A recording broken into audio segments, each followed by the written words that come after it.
Hello everyone. State PCS hub में आप सभी का स्वागत है। हम सॉल्व कर रहे हैं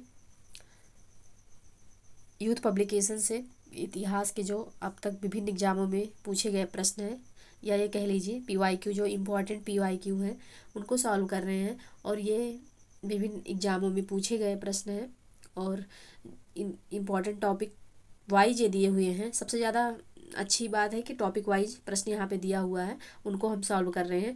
तो इनका आप कोई भी एग्ज़ाम देने से पहले क्विक रिवीजन कर सकते हैं।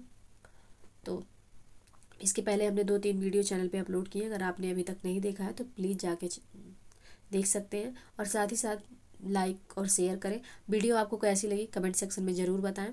साथ ही साथ चैनल को सब्सक्राइब कर लीजिए, और ताकि कभी भी कोई भी वीडियो चैनल पे अपलोड हो तो सबसे पहले आपको नोटिफिकेशन मिले। तो चलिए स्टार्ट करते हैं। तो इसके पहले हमने ताम्र पाषाण संस्कृति और उससे संबंधित प्रश्न देख लिए थे। अब हम पढ़ेंगे प्रमुख मृदभांड संस्कृतियाँ, यहाँ से प्रश्न पूछे जाते हैं। तो प्रश्न है, सर्वप्रथम किस पुरातत्ववेत्ता ने मृदभांडों के महत्व का आकलन किया था? तो वो यह फ्लेंडर्स पेट्री ने किया था। नेक्स्ट प्रश्न है, अब यहाँ पे मृदभांडों का महत्व दिया गया है, देख लेते हैं। कभी कभी 4 ऑप्शन देके और एलिमिनेट करने के लिए पूछ लेता है कि कौन सा इसमें मृदभांडों का महत्व नहीं है। तो पहले देख लेते हैं इसको हम। इतिहास एवं संस्कृत के अन्य स्रोतों के समान मृदभांड भी एक उपयोगी स्रोत हैं। मृदभांडों का अध्ययन एवं परीक्षण करके हम काल विशेष एवं स्थल विशेष की संस्कृति के विविध पक्षों को उद्घाटित कर सकते हैं। नेक्स्ट है, इनके आधार पर कुछ गूढ़ पहेलियों को सुलझाने में सहायता मिलती है और अन्य स्रोतों के माध्यम से ज्ञात नहीं हो पाते, जो कि अन्य स्रोतों के माध्यम से ज्ञात नहीं हो पाते। मतलब मृदभांडों से कुछ ऐसी चीज़ें भी पता चल सकती हैं जो हम किसी अन्य स्रोत से नहीं जान सकते इतिहास के बारे में। नेक्स्ट है, इनके विश्लेषण से उत्खनित स्तर की तिथि निश्चित करने में सहायता मिलती है। चलिए आगे देखते हैं आगे जो प्रश्न है। तो अब है गैरिक मृदभांड, ऑर्चर कलर्ड पोएट्री, इससे संबंधित प्रश्न देखते हैं। प्रश्न है, गैरिक मृदभांड की खोज सर्वप्रथम किस पुरातत्वविद ने की थी? तो बीबी लाल ने की थी 1949 ईस्वी में। नेक्स्ट है, गैरिक अथवा गेरुए रंग को मृदभांड अधिकांशतः किन क्षेत्रों में पाए गए हैं? या पाए गए हैं गंगा घाटी क्षेत्र में। नेक्स्ट प्रश्न है, पुरातत्व के में गेरुए रंग के मृदभांड किस नाम से प्रचलित है? पुरातत्व में गेरुए रंग के मृदभांड किस नाम से प्रचलित हैं? तो यह OCP यानी ऑर्चर कलर्ड पोएट्री।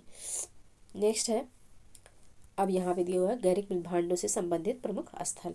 हस्तिनापुर जो है यह मेरठ में है, मेरठ उत्तर प्रदेश में। बड़गांव तथा बहदराबाद हरिद्वार में है।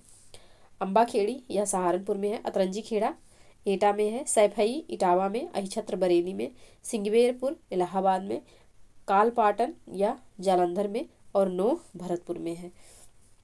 नोट है, गैरिक मृदभांडों का विस्तार मुख्यतः उत्तर प्रदेश, हरियाणा, उत्तरी राजस्थान, पंजाब से प्राप्त हुआ है। ये राज्य के नाम आप याद रखिएगा, उत्तर प्रदेश, हरियाणा, उत्तरी राजस्थान और पंजाब में।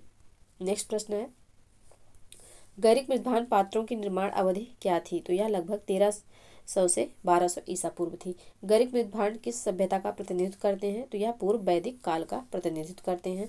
नेक्स्ट संस्कृति है चित्रित धूसर मृदभांड। इसमें प्रश्न है, चित्रित धूसर मृदभांडों की प्राप्ति सर्वप्रथम किस स्थल से हुई है? तो अहिछत्र से हुई है। 1940 से 44 में अहिछत्र टीले की खुदाई से प्राप्त हुई है। अब चित्रित धूसर मृदभांड के जो कुछ महत्व है देख लेते हैं। हड़प्पा सभ्यता के पतन से लेकर बुद्ध काल के प्रारंभ तक की अवधि की संस्कृतियों के भौतिक परिवेश की जानकारी प्राप्त करने की दृष्टि से महत्वपूर्ण है। नेक्स्ट पॉइंट है, चित्रित धूसर मृदभांडों से ने ईसा पूर्व 1500 से 600 के बीच के सांस्कृतिक शून्यता को पाटने का कार्य किया। नेक्स्ट प्रश्न है, हड़प्पा सभ्यता के पतन के पश्चात किस मृदभांड संस्कृति का प्रादुर्भाव हुआ? तो यह चित्रित धूसर मृदभांड का। नेक्स्ट प्रश्न है, चित्रित धूसर मृदभांडों की प्राप्ति कहाँ से हुई है? तो यह पंजाब, हरियाणा, राजस्थान तथा गंगा के ऊपरी भाग से हुई है। अब चित्रित धूसर मृदभांड प्राप्ति स्थल, तो यहाँ स्थल देख लेते हैं। रोपड़, दधेरी, शंघोल, भगवानपुर, दौलतपुर, इंद्रप्रस्थ, नोह, जोधपुरा, गिलिंद, उज्जैन, कायथा, आलमगीरपुर, हस्तिनापुर, अहिछत्र, शोक, मथुरा, हुलास, वैशाली से चित्रित धूसर मृदभांड प्राप्त हुए हैं। नेक्स्ट प्रश्न है, नेक्स्ट है कृष्ण लोहित मृदभांड यानी कि काला लौह मृदभांड, ब्लैक एंड रेड वेयर, काला एंड लाल मृदभांड।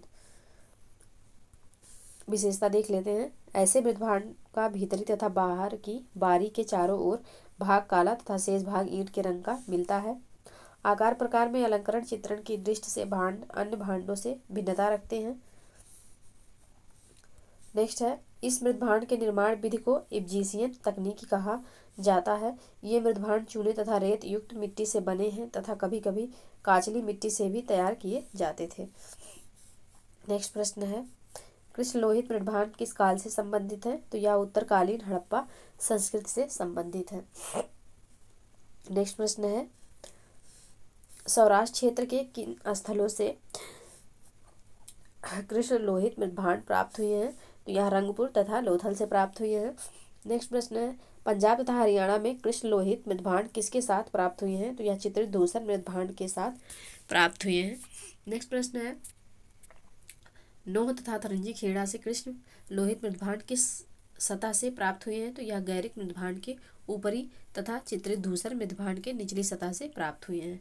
नेक्स्ट प्रश्न है, दक्षिण भारत, बिहार तथा उत्तर प्रदेश के बृहद पाषाणी पुरास्थल समाधियों से किस प्रकार के मृदभांड पाए गए हैं? तो यह काले लाल मृदभांड पाए गए हैं।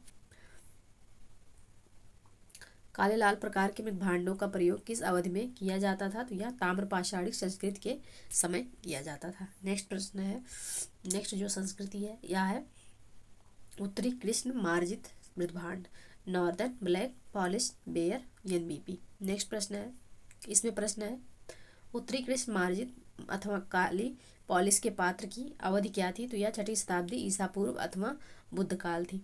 उत्तरी कृष्ण मार्जित अथवा काली पॉलिश पात्र से किसकी सूचना मिलती है? तो यह द्वितीय नगरीकरण के प्रारंभ होने की सूचना मिलती है। नेक्स्ट है, उत्तरी कृष्ण मार्जित मृदभांड को किस अन्य नाम से जाना जाता है? तो यह NBP मृदभांड से जाना जाता है। नेक्स्ट है, उत्तरी कृष्ण मार्जित मृदभांड सर्वाधिक स्थल किस क्षेत्र से पाया गया है? तो यह मध्य गंगा क्षेत्र से पाया गया है। अब उत्तरी कृष्ण मार्जित मृदभांड प्राप्ति स्थल जो है उनको देखते हैं। तो कौशाम्बी है, पटना है, बेगराम जो कि अफगानिस्तान में है, तक्षशिला, चारसड्ढा, उदग्राम तथा नेपाल की तराई के तिलौरा कोट आदि स्थलों से मिलते हैं। प्रश्न है, उत्तरी कृष्ण मार्जित मृदभांड भारत के किस क्षेत्र में पाए गए हैं? तो गुजरात, महाराष्ट्र, पश्चिम बंगाल, उड़ीसा और आंध्र प्रदेश से पाए गए हैं। ये याद रखिएगा राज्यों का नाम। तो ये रहे, अब कल से हम पढ़ेंगे सिंधु घाटी सभ्यता, और ये हमारे जो मृदभांड से संबंधित संस्कृतियाँ थी वो कंप्लीट हुआ ये चैप्टर। कल से हम पढ़ेंगे सिंधु सभ्यता। तो आप लोग प्लीज़ वीडियो को लाइक और शेयर करना ना भूलें, चैनल को सब्सक्राइब कर लीजिए। पढ़ते रहिए, स्वस्थ रहिए। मिलते हैं नेक्स्ट वीडियो में, तब तक के लिए जय हिंद, जय भारत।